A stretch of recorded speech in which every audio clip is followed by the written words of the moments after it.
Welcome to the Science and Paranormal with Dr. Yana and Dr. Elliot, where science meets the unexpected, where we delve deep into the mysteries that straddle the line between scientific inquiry and paranormal.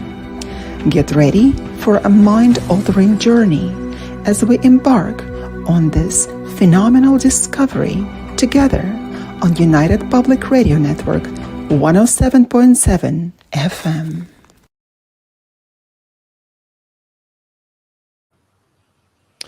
Welcome, everyone. Welcome to Science and the Paranormal. We're broadcasting live on the United Public Radio Network, the UFO Paranormal Radio Network, 105.3 and 107.7 FM out of New Orleans, and also on Roku TV. I'm here tonight with the beautiful Dr. Yana. I'm Dr. Elliot. We have two very special guests tonight. We have Tony Rathman and Ron Yacovetti. Did I say that right? Yacovetti, that is correct. I still struggle with it, and I've had it for years, so that was excellent. Welcome, guys. Tonight we're going to talk about spirit voices, electronic voice phenomena, but I'll let Dr. Yana formally introduce you guys. Yeah, well, in order to formally introduce you, I have to pronounce your name how it was in the original sense. So it is not the Yacovetti, it's Yacovetti. Now, so if I could get everybody to do that, that was awesome. Yacovetti. Yeah. So that is incredible. Yes, fantastic to guest today. And Ron Yacovetti, he is the author of Paranormally Speaking, Knowingly Talking to the Unknown. And today we'll be speaking knowingly about the unknown, ITC Technomancy, the magical world of electronic spirit communication, and TDSI, the Digital Seance Initiative. Ron Yacovetti began investigating the paranormal during his 14 years as a resident of Los Angeles, California, just a couple of hours from me. He continues to do innovative afterlife research and experimentation rooted in the European methodology of ITC, known as DRV, direct radio voice. I'm like with all these acronyms, DRV, ITC, which through the removal of any radio has evolved into what he, Lourdes Gonzalez, Tony, and Shira Rathman now call the Staticom project. Did I pronounce it correctly? Staticom project, producing anomalous vocals out of pure white noise. Over years of research into audio phenomena, Ron believes we need to not only focus more on the study of the consciousness, but also philosophy if we are to ever influence the mainstream physicalist science world. Instantiation. Okay, it was a Yacovetti. Now, why are you pulling all this interesting words into here? I'm having a difficulty to pronounce it. Instantiation and open up genuine acceptance to the reality of these inexplicable events the world over. He believes that our collective works in this field build upon a foundation of analytic idealism, the concept of reality of nature as being mentation. What is mentation? Now, this is a second complicating. What is a mentation? You're going to have to explain it to me. Okay. Or experiential makes what we view as supernatural to instead a quite natural. And Tony Rathman is a founder and lead investigator, Entity Voices Paranormal Investigations, developer of the silent EVOX 2.0 spirit boxes. He investigated hundreds of locations across the country as well as overseas in Japan and the Philippines.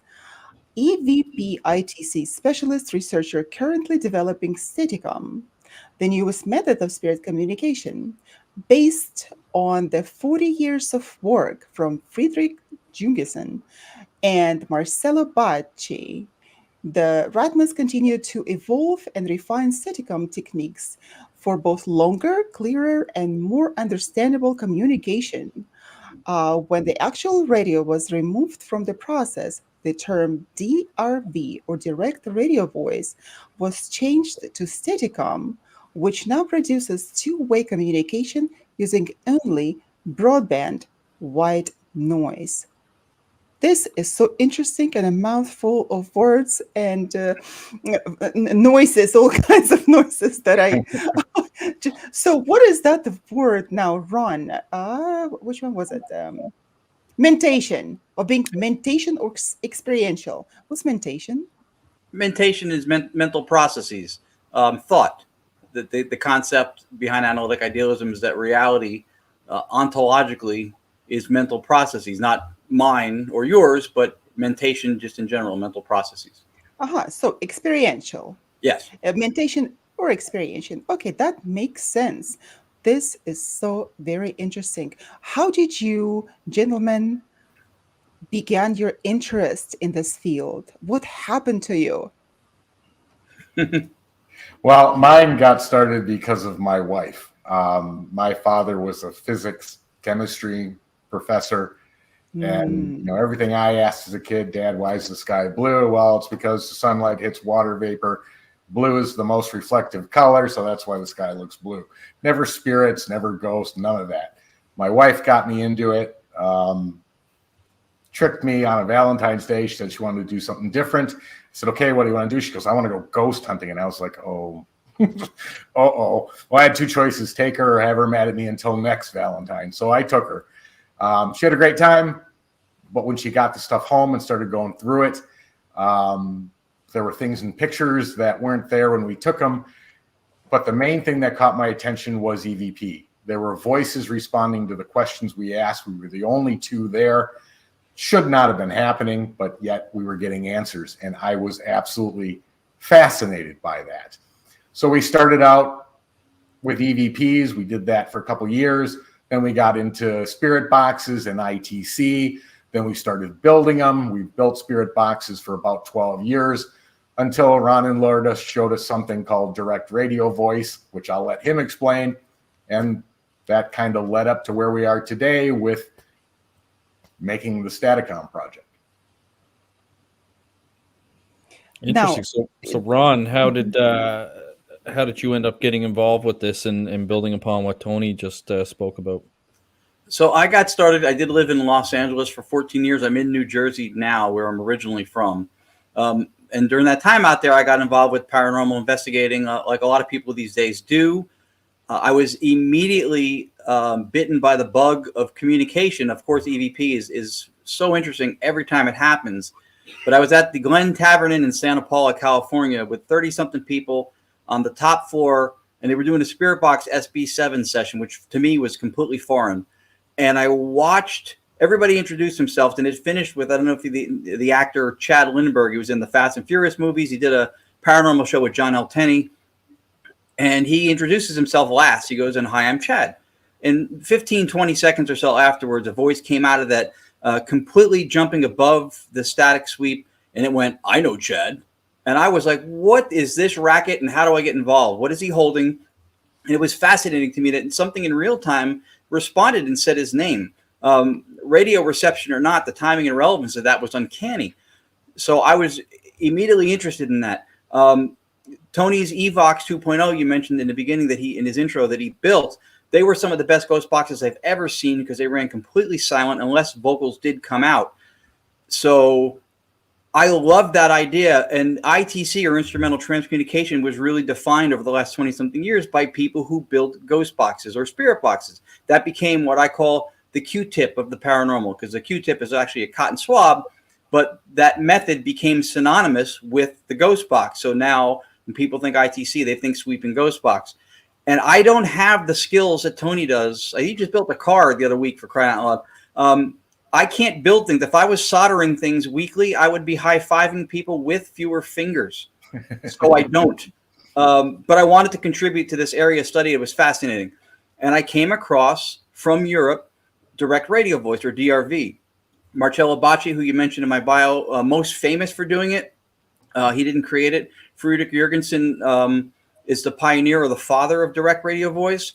And I was stunned at the efficacy of the method where these people were using just pure white noise on a vacant AM shortwave, longwave channel, no sweeping, and they were having conversations like we're talking. There was an interaction at a level that I'd never seen a spirit box or a ghost box do. And I looked at my partner, Lourdes. I went, I don't know why nobody's doing this, which I later realized is because in America, if it's not on TV, it pretty much doesn't exist. So I thought this is something worth exploring, and I'd like to see if we can match, even come close to what they were doing.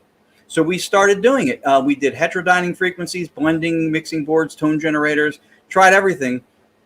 And eventually we came upon what is now the modality for what we do with Staticom, which is we took everything that gets done in review with phenomenal evidence in the audio category, slowing it down, denoising it, amplifying it. And we did all of that instead of when we go home, when the conversation's over, and we do it at the moment of contact to make the voices more discernible. So that was kind of the foundation for it. And then I was mentored into this by Dr. Annabel Cardoza, who's in Spain now. And she is, if I'm not mistaken, the last surviving of the original guard of vocal phenomenon researchers in Europe. Right. Bacci, Jurgenson, Konstantin Radové, who was also a Jungian philosopher. They're all gone now, so she is the only one left. And so we took the mantle and ran with it. And then fast forward a couple years into doing it, we partnered up with the Rathmans. And that was really on a personal level, because they're the kindest people and genuine. And something you won't know about him if somebody doesn't tell you is that, you know, the spirit boxes it's a marketplace. People do build them and sell them. Tony was the only guy I ever met who made something so well built that performed, and he wasn't selling them because he was genuinely interested in the research. And that, to me, for a partnership endeavor, spoke volumes. So this was a good-hearted guy with genuine intention, not looking for likes, clicks, and follows. And he did something that was really impressive. So we partnered up, and then now this Staticom project we have really saw leaps and bounds when the Rathmans got involved. Thank you. Yeah, it's really interesting when you guys reached out to me with the Staticom and sent me a few links to review. I certainly did some research on it. One of the first things I did is go to your guys' website to see if you sell the product, which you don't, because I have an audio engineer on my team. I run a nonprofit organization, Paranormal Phenomena Research Investigation, and I have a audio engineer that does all of our electronic voice phenomena if we happen to come across any, which we don't a whole lot. I don't use any of the phone apps. I find all the people using the phone apps come across EVPs quite frequently. Yeah. But you are going to see some studies come out from some of the universities on after-death communication that are going to talk about those apps and how they're designed to listen to your conversations, generate words. So if you have your phone on you with that app downloaded, you're driving to, a haunted historical site, say a haunted fortress, for example, you're going to start getting words like gunshot, cannons, like that, because the app knows where you're going, and it can use all the different tools that our phones have, like our GPS, the compass, all that stuff. AI, exactly, now, especially with AI being integrated into everything. But I thought it was interesting you guys didn't sell it. That was going to be one of my questions is, at any point in time, do you guys plan on trying to sell this product for paranormal investigators to use? We get it a lot. The interest in it is huge. I mean, we probably have, I don't know how many thousands of people on a list waiting for us to release something. Yeah. Two concerns that we have is, one, there are only 4 researchers involved, and the research isn't complete. That's problem one. Problem two is, in order to turn around and sell something, that takes time. It takes free time to be able to set it up, make it available. We don't want to stop the research because it was never meant to be sold. We understand the desire for them to have it. We understand the fact that they want to get the results that Staticom is producing today, and we want that to happen. When that will occur, we can't answer that yet at this point. Yeah, we do have a lot. And then the software component that we use is a Frankenstein's monster. If you were engineering sound for Beyonce's next hit, and not that I haven't tried, but she doesn't answer my calls. you wouldn't do some of the things that we've done fundamentally with settings, but we're doing something a little bit different, a little out of the box. So we did go that direction. So we would have licensing issues. We couldn't Geek Squad everybody who ever had a problem. There would be an onus of responsibility on the operator to both, use and troubleshoot. And again, it was not, as Tony said, it was not made to go to market. So we do get a lot of folks who are interested in doing it. And we had asked if we would put it into an app. And for reasons that you explained, because it has negative connotations to it, I would reject the idea of doing that. I'm also not on board necessarily. I've seen the apps at times produce things that were a little bit difficult to explain. I think I'm actually I've written one analytic white paper on stone tape theory and psychometry from an analytic idealist point of view. I'm working on one now that deals with the apps, because at times they do produce results that are really difficult to explain away. But I think it's by far the rarity that it does it. But through an idealist point of view, there is a possibility for ways that it could produce something that could be genuine. But it's really, really, really difficult to discern between deception and reception.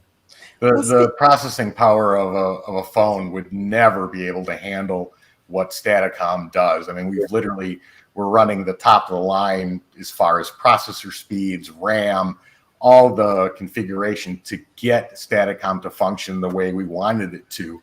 And a phone processor would never be able to handle, nor does it have the technology to be able to do the things we have Staticom doing. So, yeah. Well, Tony, speaking about the then apps and how they are lacking the scientific rigor, or perhaps they're not, since Dr. Elliott mentioned that those are apps produced by the universities, which should be something that people could be taking seriously. But what is the scientific implications? What is the science behind it? Tony, you said that your dad was teaching physics, right? He was a professor of physics. Correct. So was he saying? What is he saying about it? What is your and how do you agree with him or disagree with him on that?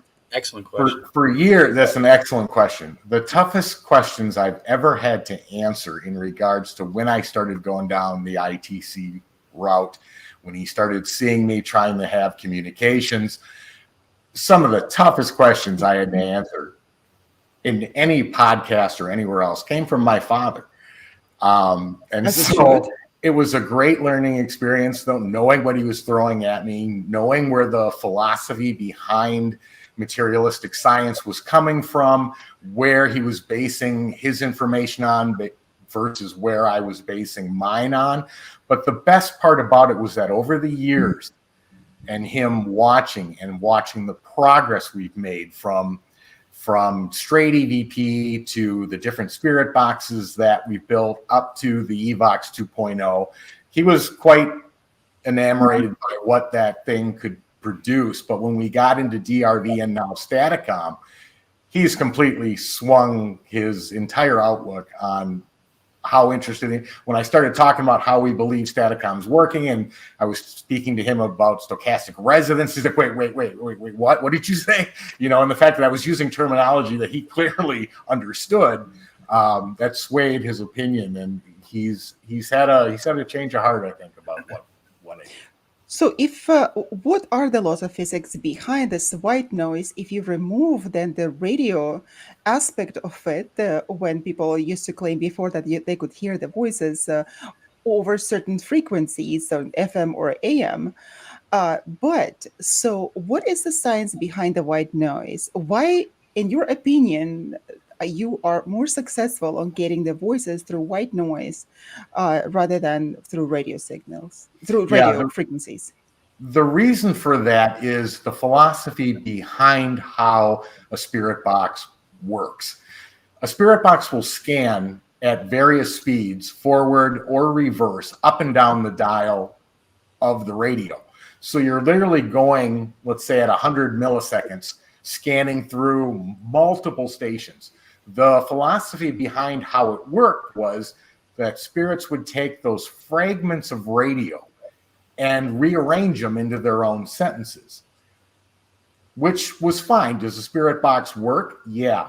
But your responses are brief, and there's always seems to be an interruption of the communication.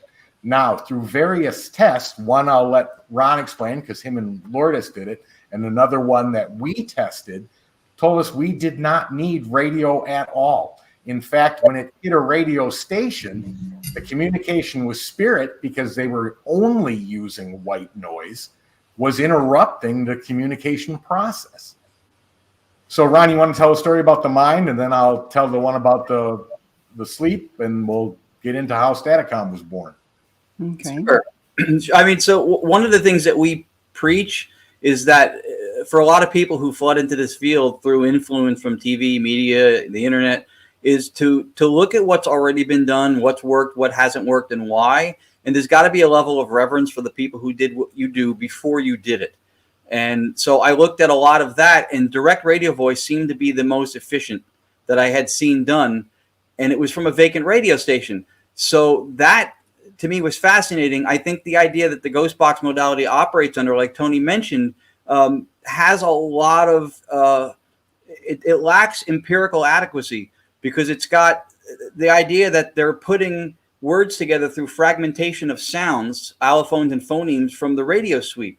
But you have to have certain sounds in certain places at certain times to form certain words. So they're moving these things around, somehow manipulating them in ways that no one's ever been able to explain at breakneck speeds with zero latency in process. To me, that has all kinds of internal contradictions. It doesn't really add up. But if you look at it from the other standpoint, so we're in a zinc mine, which is literally a geological Faraday cage below the surface of the earth with no radio or cell signal.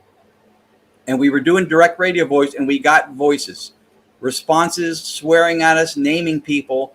And so that made us realize that the carrier wave was not perhaps how the vocals were coming in. And as Tony mentioned, we believe now that even the spirit box modality uses stochastic or inverse stochastic resonance, where 20 hertz to 20,000 is the human hearing range. If any one frequency enters that and resonates with one of them, they gain amplitude. And then our process, we lop off through filtration the noise floor by the end of it. So what's left is anything that has risen above the noise floor, which is tends to be the vocals. So that told us that we didn't need radio reception. And so we ruled out anything we could do to vet the process. We didn't want to be fooling ourselves. So we look at what were the two main critiques that ITC had. First was you're getting stray radio voices. It's a legitimate concern. It can happen. I think with ghost boxes, a lot of times vocals on the radio can be mistaken for communication, and they're not. Mm-hmm. So I think that is a real concern. So we remove the radio. The only other thing that really ITC gets as a criticism, which is also valid, was that when you're using white noise, because white noise is random, that we can always discern patterns in randomness. So from our perspective, I'll unpack that. To say that we can discern patterns in randomness, to me, is not a statement of debunkery. I think it's an appeal to our intellect, because that's how we communicate. We hear certain sounds contextually, referentially, inferentially, as communication in language that we know, and we identify it as speech. We don't ever hear the cackle, meow, meow, meow, and go, oh, he wants to get in the car and get some more treats. So there is something with pattern recognition and an appeal to the intellect with that part of it. The other thing is that white noise, when they say it's random, I think in the paranormal community, I would dare say in the scientific community, it's an empty drawer. It's what we say when we cannot calculate or measure something at the time. White noise isn't fundamentally random, right? There could be charged ion particles involved, deterministic speech if we're communicating, quantum fields, electromagnetic fields. So it's not random. What it is computationally irreducible. At the moment, you're not able to calculate what those factors are. But when we have speech that we can through voice print, and we have had audio engineers analyze that these are in speed, cadence, the pacing of conversation, the tonal depth, diphthongs, consonants, vowels, it matches speech, and there is no radio reception, then that becomes a much, much larger task to try to explain away in some other dismissive way, like you're picking up stray radio.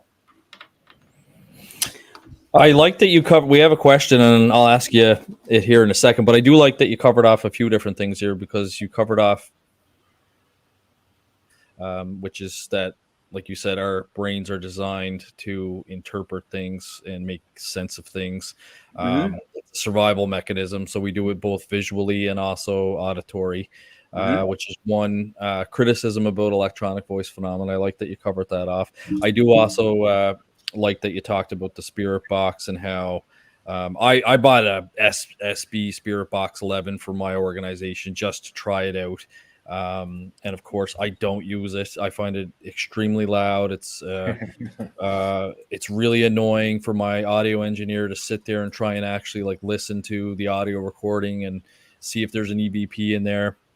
And like you said, for the only thing I do find the ones that where people get like 4 and 5 words in a row make sense. I do find those ones interesting, but for the most part, anytime I've ever used it, it's only been like one word, and I can tell it's coming from the radio. You can hear the announcer's excitement saying like, "Hey, welcome," things like that. So you can tell it's part of the radio.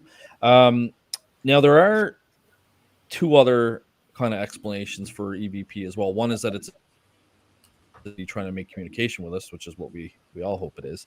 The other one is interference, like you guys were talking about. I actually had a case where two guys were talking, doing the voice to voice on Facebook, not voice to text, but just sending each other the voice messages. And they ended up getting this like strange, deep male voice kind of coming over. Couldn't really make sense of what it was saying. You could just tell that it was another male's voice. At the time, I had a friend that was still working in the RCMP Tech Crime unit that was familiar with technology, so I had him analyze the clip for me, and it turned out to be crossover communication through Facebook. Some other communication somehow got crossed over to it. So I know that's one issue on why electronic voice phenomena are not considered empirical evidence of the afterlife, because there are all those other things that it could be. I do like the fact that you removed the radio part from it. There have been studies where they've caught EVPs in Faraday cages. Which is really interesting, because that means you cannot, for anyone listening that doesn't understand what Faraday is, it's a device that we used to use, for example, in the police force when examining cell phones. We would have to do it in a Faraday cage so that no signals can be sent or received, so that, i.e., somebody can't wipe out your cell phone remotely if you're looking for digital evidence. So there have been electronic voice phenomena caught in Faraday cages, which I find very interesting as well, because like I said, it's not sending or receiving any information. So that's the other part too. When we get vocals that answer us, that are intelligible, we're not broadcasting out with any microphone apparatus whatsoever, and our system is closed circuit. It doesn't have a microphone for any audible input environmentally also. So you don't have the possibility of an AI interpreting something and responding, and you don't have the ability to receive a signal from outside of it. So we've had those, it's a trucker, it's a CB radio, it's a ham radio operator. They must be clairvoyant if, when I hold my glasses up and ask what I'm holding and they say glasses, to have been able to answer something where the mechanical sound wave that I'm making with my vocal cords, which only propagates so far, the cohesiveness of the air will thin it out, and yet there's a response that is timed and relevant to what I said, and multiple people hearing it at the same time. That's when it gets a little bit more interesting for us.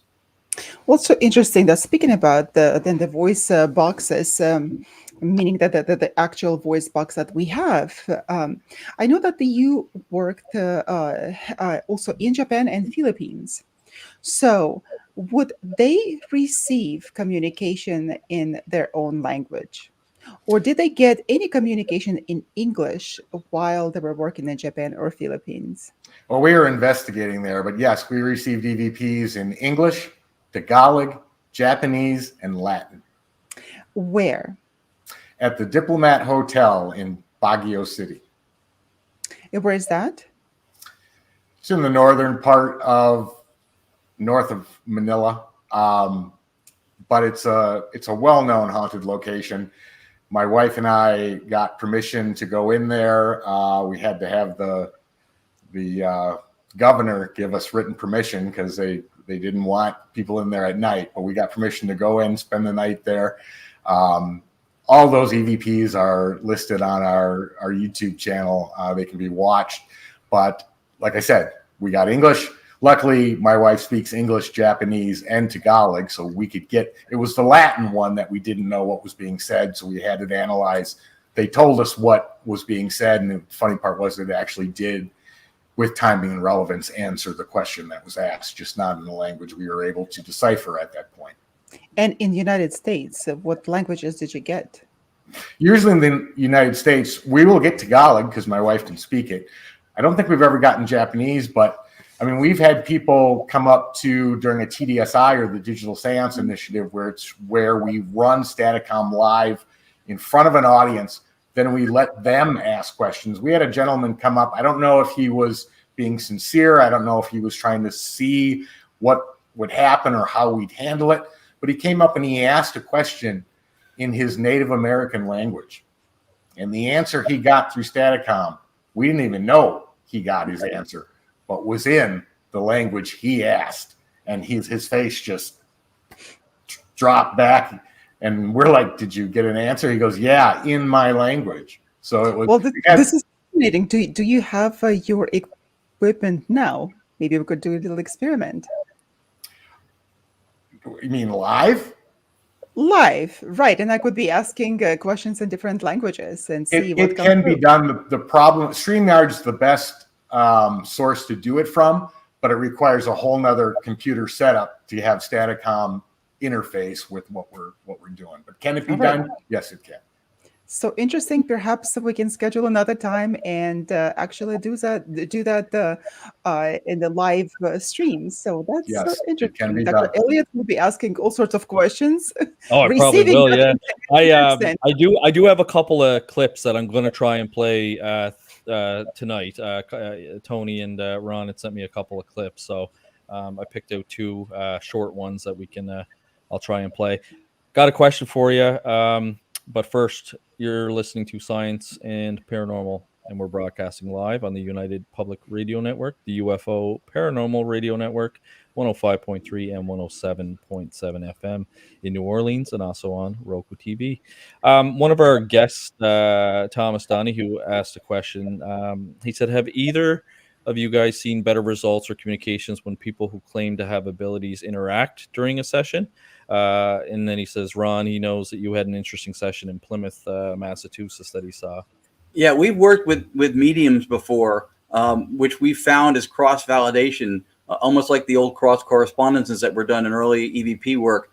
And it was fascinating because in one instance in Plymouth, there were a group of shaman who were at the event, and references to shamanistic things or the word shaman kept coming out. And then they went into this like chant, collectively holding hands, and then it seemed like there was a vocal that was matching what they were doing coming through the speaker. And there's another gentleman in New Jersey that we work with named Richard Marcello, who's a spirit artist. He draws what he sees. He's the essence of it.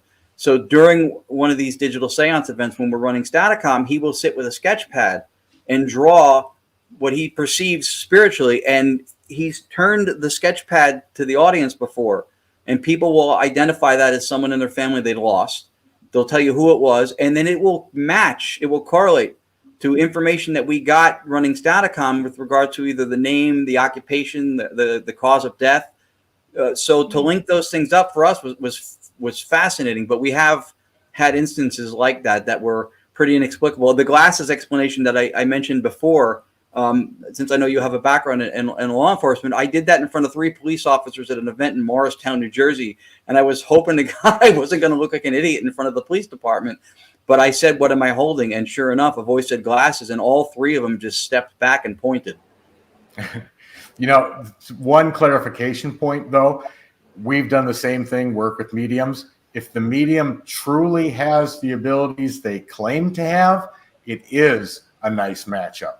If they don't, we've literally had Staticom spit out the sentence, they have no ability. So interesting. If they're claiming to have abilities they don't, we've literally had Staticom call that out. Well, the interesting thing is that on the other side of the veil, of course, in my personal experience and what I have heard and researched, they normally know who is a seer, who is not. This is very interesting to me. I don't know how they know, but they conglomerate to those people who do see, hear, and can sense. So perhaps if you get that answer that they don't have any ability, perhaps that they can see that that is the case. Mhm. Universal consciousness, we believe, is what they're accessing. Well, if this And is a universal consciousness, then I heard you in those clips that you sent me, you address them as spirits. So is it the collective entity that you're trying to address, or did anything that come through that was of a particular kind, and not just the collective spirits, for example? Did they come by some sort of uh, specific name, classification, perhaps? We yeah, have we've asked names and gotten first and last, which doesn't happen all the time. But I think there was even maybe I don't know if that clip was sent, but yeah, we've had voices, spirit, entity, whatever you want to call it, consciousness, identify themselves by a first and last name. Yeah, and we also, in the idea of universal phenomenal consciousness, that we feel that we're dissociative alters of, or fractal broken off parts of, but one universal mind. A lot of times they will identify with a name, sometimes not. But I think in a lot of instances, like when we refer to communication and we use a word like spirit, I think oftentimes language compels us to use words, proper nouns, to label things for the purposes of discussing them. And we see this in language all the time. Like when we lecture, we'll say that this is a fist, and we name it that. So it has standalone identity as a thing, but now it's gone. So it really was not a thing. It was a doing. This was a behavior of the field of subjectivity. It was not something that had standalone existence. Right. So when we say spirit, we're identifying the communication at the time, maybe with the voice that we got that may have a different sound or tone from other ones. But we think that where it's coming from as an origin point, the ontological primitive, we believe, is universal phenomenal consciousness. Did you ever try to, that's a strange word to say, conjure, or just call something forth, let's just say, call something forth that you particularly were interested in? I've had that with my mother. She passed in 2019. I've had recordings that I thought could be, I'll never say I know for sure, because I don't know for sure. Right. Mm-hmm. And since every observation and every statistical thing that we do is subjective, objectivity would be, your thoughts are objective to me, but mine and my experiences are subjective. That's an unavoidable, it's an insoluble problem from a research point of view. Mm-hmm. So I believed it was my mother. And there was an instance when we asked for her and a voice said, "Hey, Florence," which is her name, "it's your son." And that was staggering to me. Other instances, I've been sitting playing with the sound quality, trying to improve it. And Lourdes would come downstairs from sleeping to get a glass of water. And a voice will come out of the speaker and go, "Hi, Lourdes," as she enters the room and hasn't said anything. So, yeah, there are instances when there have been very profound moments that were personal like that. Did you notice by chance that with bringing forth those entities, did you see any residual remaining energy after you ended what is it called, the session? Session. Okay. It's really hard to identify when we are doing Staticom communication. It's two-way. Residual would not have the ability to interact. Therefore, if something's said, we may be able to catch that it was something out of place, not from a timing or relevant standpoint to what we were talking about, and we may be able to identify it as residual that way. But because we can't ask something residual a question and get an intelligent response, there's no true communication. Something might be said, and I think Ron and Lourdes have gotten a few things that they knew and were able to identify this was residual. It didn't interact.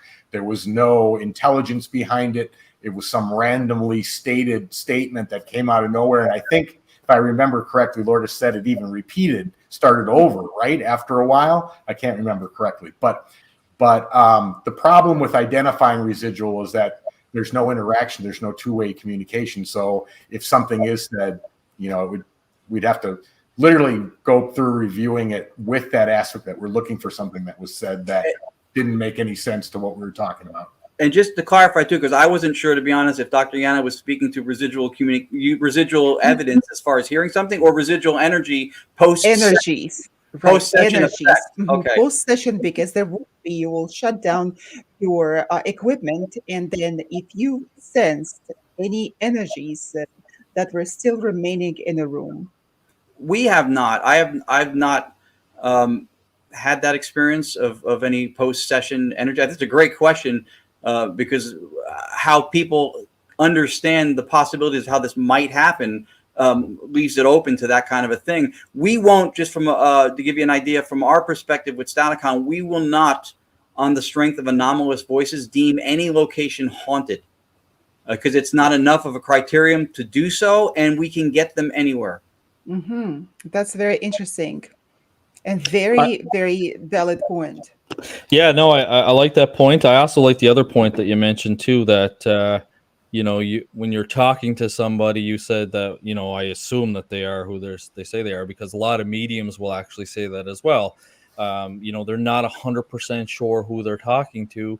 Usually they can tell whether the person's a male or female or a non-human entity because of the energy and the vibrations that they're feeling.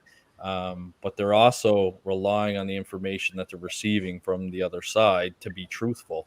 Right. Now, I have heard some mediums say that they have to be truthful on the other side, yet you look at demonic cases, for example, where they lie and they mislead and they pretend to be children to gain the trust of other children. So very, very fascinating that you guys have those same cautious approaches, which I really like. There's a lot of, I'm sorry, I was going to say there's a lot of in the field what we call spiritual bypassing. There's a lot of the ghosts just know how to do it. They just do that. They just know this. And we don't like to lean on those things. If we can't in some way, at least if it doesn't meet a prima facie level of plausibility where we can at least support why we think it, we don't approach it. And there are a lot of instances like ghosts just know how to use the app. They just know how to move the letters around on a ghost box. To me, that lacks explanatory power, and I'll shy away from that kind of a thing. What we speak to, we feel like we can at least support with what we know, what we can empirically ground it in what our experiences are. And even if we're wrong, we're not creating theoretical entities. Like if you think Occam's razor, we're not creating things for the purposes of explaining something to fill in these gaps in explanation. Very interesting. I've got a few clips I'm going to try and play for our audience here. So I've got 4 of them that I picked out. The first one, because of my background in law enforcement, is the no cops one. Can you guys tell me the background story on that one? Take it, Steve. Sure. We were in 1820s home in North Carolina. It was the entire EVPI team, all 6 of us, because it was run by 2 of our paranormal counterparts. So all we asked was, what's your favorite part of the house? I think Lourdes asked a question, and she literally said, what room? Now, this house was on 5,000 acres. It was in the middle of nowhere. At that time, coming out by horse would have taken half a day or more to get cops out there. So we didn't even think about that. So this answer was something that we had to literally review, and I'm like, oh my gosh, they did answer the question. They answered it perfectly. But this is not anything anyone was thinking about, because we were asking, what's your favorite part of the house? What room? And that's what's in this clip. Okay, let's play it. What's your favorite part of this house? What room?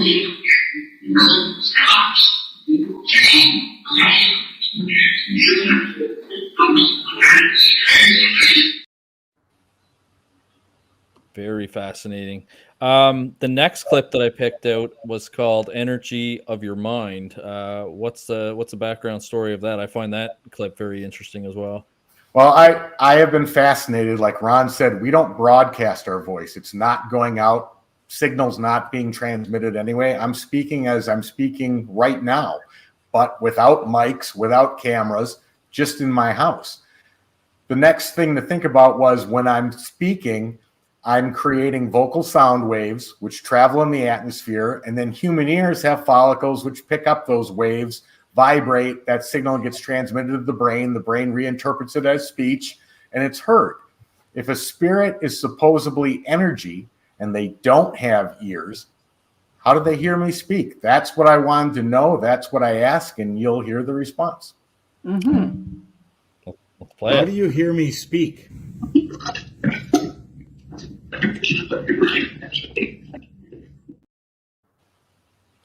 Now, this was a fascinating response because before Staticom, before direct radio voice, we were heavily into EVPs. And a lot of times when doing EVP sessions, the answer would show up on the recorder before I even finished asking the question. Yep. This answers that, solves how that can happen. They're not getting it from me vocally expressing it. They're getting it from the energy of the mind, which to us is consciousness, which goes to universal consciousness, and that's how they're right. Now, Which is sorry, very Ron, interesting because that's now we started to bombard the we're all questions. fighting. We're all fighting for the airtime. No, Yeah. it is very interesting because that's what the survival theory is that human consciousness and personality somehow survives bodily and clinical death. And that was the answer that you received, which is interesting because that is the leading theory in survival. Right. If you approach it from a physicalist standpoint and go with laws of physics, right, you're getting an answer that's super luminous. It's faster than the speed of light because it's there the second you complete or just before. So if you look at this from a consciousness perspective, if we are dissociated but part of a universal phenomenal consciousness, then that sound or what we're interpreting, we're getting because it's modulated into our sensory input. What we're getting is not traversing any distance like a mechanical sound wave. It's already there. Right. And that's the thing that we try to speak to, too, because that's another thing that there's a lot of axiomatic thoughts in the paranormal that get passed along like Thanksgiving turkey as a tradition without being questioned. Spirits can see and hear without eyes and ears. Put two bears together, creates a portal. Okay. Yeah. So, I mean, if you think about that, why would we, through billions of years of evolution, develop ocular and visual systems if, as spirits, which we have inside of us, we could see and hear without those things? We would eradicate deafness and blindness because we have spirit inside of us, according to the same people who say that spirits can do these things, right? But if you think about, like, when we hold up something, go, what am I holding? And they don't have eyes, it stands to reason, again, if we're connected to a universal consciousness, that they're grokking that information from our contribution to consciousness. Not our consciousness, but through our consciousness. Through, right. Well, it is interesting as well that people that do have disabilities, such as being blind or deaf, have reported when they've been dead and having a near-death experience, but they're actually clinically dead at the time. They actually report that they're able to see and able to hear again. And then, of course, they're brought back, and that's how we learn about those experiences, especially through the work of Dr. Sam Perina and all of that he's done there with Project Aware. Yana, did you have a question before I play another clip? Yes, I would like to come back briefly to the previous clip that you played. In that sense, it sounds, in fact, pretty easy to get the answer and a pretty valid and substantiated answer to your question. Now, when you get those answers, for example, the last one that you got about death, did you ask for the name of the person and where or person or the entity or where that entity came from, and how do they know the answers to that? I don't think we've ever asked, how do you get this information? We've asked where they're at, and they'll give answers like you wouldn't understand. We can't explain. Plus, the whole concept of time, space are all human concepts, that human creations. To them, that none of that exists. So when you start talking about location, where are you at? If that doesn't exist for them, that would be very hard for them to explain. Well, maybe that would be very interesting also for us to know where they reside, and perhaps we can know the hierarchies or even the places that exist there that we don't know. And even if they think that we would not understand, as researchers, perhaps we should get to that information and not just be happy with their answer. Oh, you're not going to understand. Oh, no, I will. So be kind to reveal that information. Yeah, I completely agree with you. The other limiting factor for us is, like I said, there's only 4 of us. We all work full-time jobs. But I mean, even just like questions, there's probably hundreds of thousands, if not millions of questions. People always say, hey, did you ask how the pyramids were built? Did you ask if Atlantis actually existed? I mean, and I can just go on and on and on and on down hundreds of thousands, millions of. Of course, but my question is to follow up. Like I'm speaking like we're humans. To follow up with that entity, and just to see. I'm not minimizing the importance. I want you to understand that it's just that sometimes it's difficult to even to put a name on it. So maybe to follow up with questions at the time that entity is there and ask. And essentially to interrogate, to have the series of questions, where they come from, where they get this information, or what kind of entity that is. So maybe just for the future research, perhaps I would be very interested in that. Perhaps maybe not to only rely on what kind of entities just come or choose to come your way to communicate, or maybe to follow up or have the follow-up questions for the same entity and see where that can lead you to essentially to take charge of the session. Yeah. What do you think of that? I love the idea. I'll tell you that one of the reasons why we've done a little bit of that in our sessions here in New Jersey. One of the reasons why we didn't dive too deep into that rabbit hole is because we didn't want to get trapped in some kind of circular reasoning also. If approaching this as analytic idealism, with consciousness being the substrate for reality, and then most people will subscribe to the idea that time, space, like Tony said, are not a thing for spirits or the spirit realm, that's a human construct. So you'll still have people in the paranormal field who want to know what the ghost frequency is. So frequency is what? It's measures of oscillations per unit of time. So if they don't have units of time, you're not going to have an exact match in frequency because you don't have the same measuring stick by which to draw that parallel.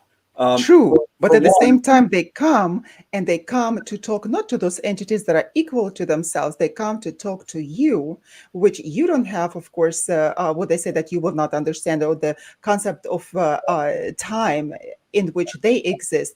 They come to you, so they would be able to explain it to you. It's just, of course, I'm coming from a practical standpoint, and that would be very interested in finding out the further research that you gentlemen do.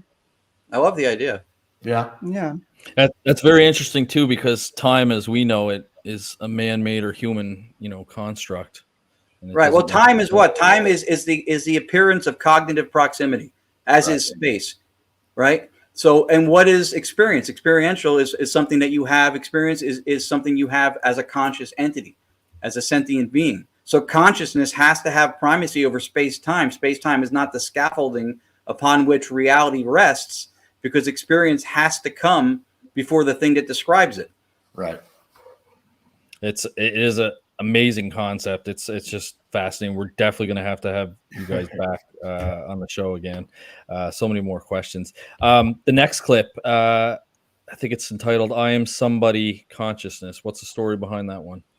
This is one of those times when they handed us they lost us a softball. Yeah, this was the golden ticket at Willy Wonka. We didn't ask for this, but the voice says, "I am I am a consciousness. I am consciousness," and then it also identifies as Tony's friend.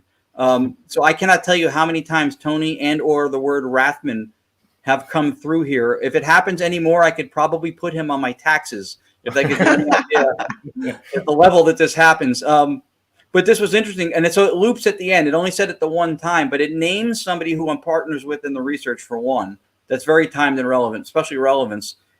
And consciousness was one of the clearest things I've ever heard come out of any electronic mechanism on this clip. So I was kind of stunned when I heard it. All right, let's play it.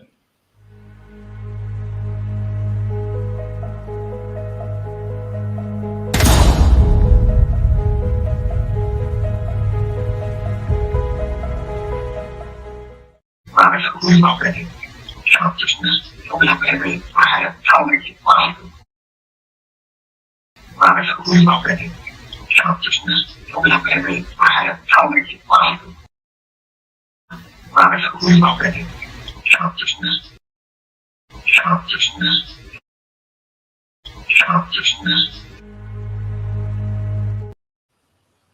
I love Very, that one. very Love that fun. one. The last clip I picked, I think it's DRV, Mom, and Lucy. What's the story behind that one? Okay, so this, if I'm not mistaken, this is the one. So I mentioned that this is an ITC first. Never in the history of instrumental transcommunication before us had somebody slowed down the flow of live white noise. And we did it in such a way, if you've ever played a musical instrument and you know what 16th notes go like, that, right? If you took that same pacing, but you did it in quarter note speed, it's not elapsing a longer period of time. You're not making 15 minutes into 30. But the flow of it within the confines of that time frame is elongated a little bit. So not to distort, but enough to make it comprehensible. Because the pioneers of EVP research in Europe had said that these voices not only come in faster than we can detect them, they come in faster than the human vocal tract is capable of speaking. So if I'm not mistaken, this is the one that it's 50% slowed down. This is the impetus for us to slow it down in real time. No human being, Lourdes is a court reporter by trade, so she hears people talking at different speeds, cadences, dialects over each other. Nobody human can talk that fast that this came through in real time. I don't care if it's an auctioneer on cocaine. They're not doing it. The other point too, Ron, is that when this was first recorded, you didn't hear anything. You thought you heard something different. Yes, when we slowed it down, then you got the full message that was there. That was why we took the steps to slow down live white noise in real time with Staticom, because of the ITC pioneer saying that sometimes it comes through so fast. So Staticom literally does that slowing in real time when we run it so that we don't miss anything. All right, let's give it a listen.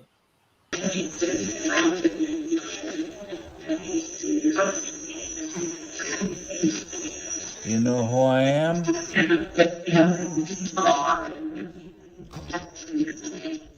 It's turned on.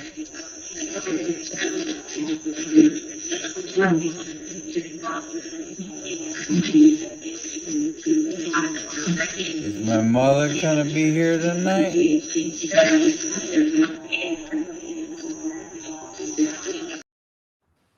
So is it supposed to be your mom, Ron? My mother's name was Florence, but her mother's name was Lucy. So when she said Ronnie, it's mom, it's Lucy, which I've had those two names come through together at other times since then. But that was the first time. And all I heard, like Tony said, was the word on.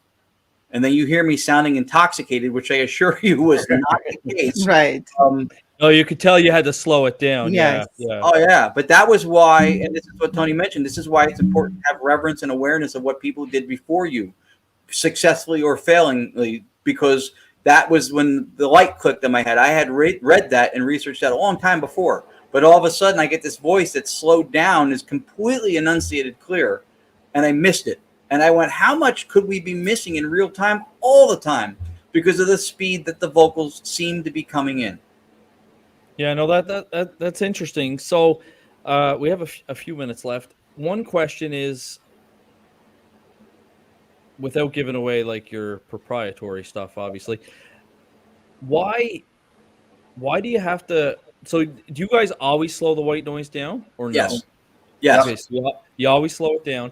And why do you have to use the software that you guys use instead of just being able to like use for example, I have a white noise machine. I have tinnitus from policing. So every night I turn on my white noise and it plays. Why can't you just use like a device like that and have something recorded without running it through like software and slowing it down and things like I can see why the slowing down part in this instance, because you would have missed that communication. But if I can that's been burning me. If I can address it first, and then I know Tony will add to this with some value. So when we began, Lourdes and I began resurrecting direct radio voice in 2019, that's exactly what we did. We sat with a long wave or short wave vacant channel with no radio emissions and just played it and recorded it.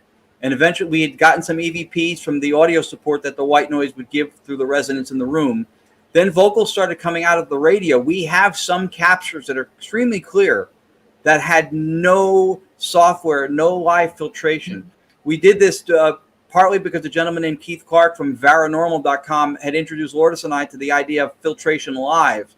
And then what we found out is that we believe in a lot of the instances when pioneers of ITC had explained that there were gaps in communication, timeframes within which they would get no voices for months or years. We think perhaps because if the atmospheric conditions did not provide substantial or enough sufficient resonance to make the vocals audible because they are outside of our sensory perception, then that would give the appearance of not having any communication. So what we're doing is we're availing them to the white noise without ambient interference. Our system's closed circuit, and we're slowing it down to make it more discernible. But that would be my answer.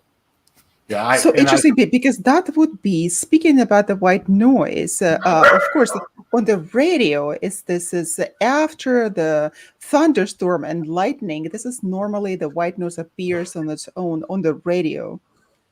But you're talking about the without the radio, and that makes it even more interesting. Yeah, it's a generator that creates the white noise in real time. So it's live white noise. Tony has a story besides us getting voices in a zinc mine. Tony used a sleep machine, which is pre-recorded on a chipcorder. And how did that turn out? Well, we did a couple of tests prior, trying to replicate different versions of white noise. I recorded running water, fans, air conditioners. I hung mics out of my, taped them to my car when I drove around so I could get that wind noise. I could pull voices from all of it. The problem is that there was no consistency in the level of the white noise. If a car went by you or something, that would increase it. So the nice part about a white noise generator is it's got a spectral frequency of 1, meaning every frequency stays at the same level from 20 hertz to 20 kilohertz, which when the stochastic or inverse stochastic resonance was applied to the frequencies that were overlapped by the voice, we could then cut off the underlying and leave just the voice. So it worked out very, very well. We have gotten to such an interesting conversation right now, particularly for me about the frequencies. Right at the very end, we have to have you guys back because I agree. Gotta have you back for another episode. We'd be honored to do it. We were honored to be here tonight, so we would be honored to do it. We appreciate this very much. Yeah, thank you. That would be wonderful, and thank you for creating it and working on that. And I know that it's not always easy, and it takes so much time, but it is worth it. And so many people are interested in it, and they're supporting you as well. What's the best spot for our listeners to get in touch with you guys if they have any questions or want to follow your work or anything like that? We both have websites, entityvoices.com. Ron and Lourdes have Gonyak.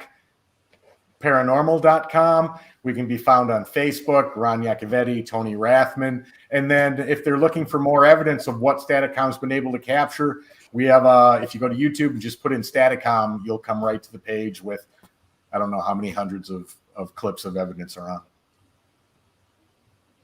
Awesome. I'll have to give you a like and a subscribe on YouTube.